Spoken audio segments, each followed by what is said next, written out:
میت کو غسل دینے کے بعد میں جو آدمی اس کو غسل دے رہا ہے تو کیا اس کے لیے غسل کرنا ضروری ہے یا نہیں؟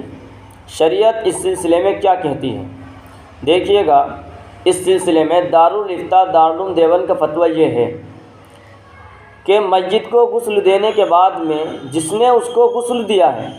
اب اس کے لیے غسل کرنا لازم اور ضروری نہیں ہے، البتہ مستحب ہے، اگر کر لیں گے تو ٹھیک ہے اور نہ کرے تو کوئی گناہ نہیں ہے۔ اور ہم اس میں یہ بات یاد رکھیں کہ اگر ناپاکی کی چھینٹیں ہمارے بدن پر آ گئی ہو جس کی وجہ سے ہمارا بدن ناپاک ہو گیا ہے تو اب ہمیں ان ناپاک چھینٹوں کو دھونا لازم اور ضروری ہوگا، اور اگر ہم نے ان ناپاک چھینٹوں کو نہیں دھویا تو ہمارا بدن بغیر دھوئے پاک نہیں ہوگا۔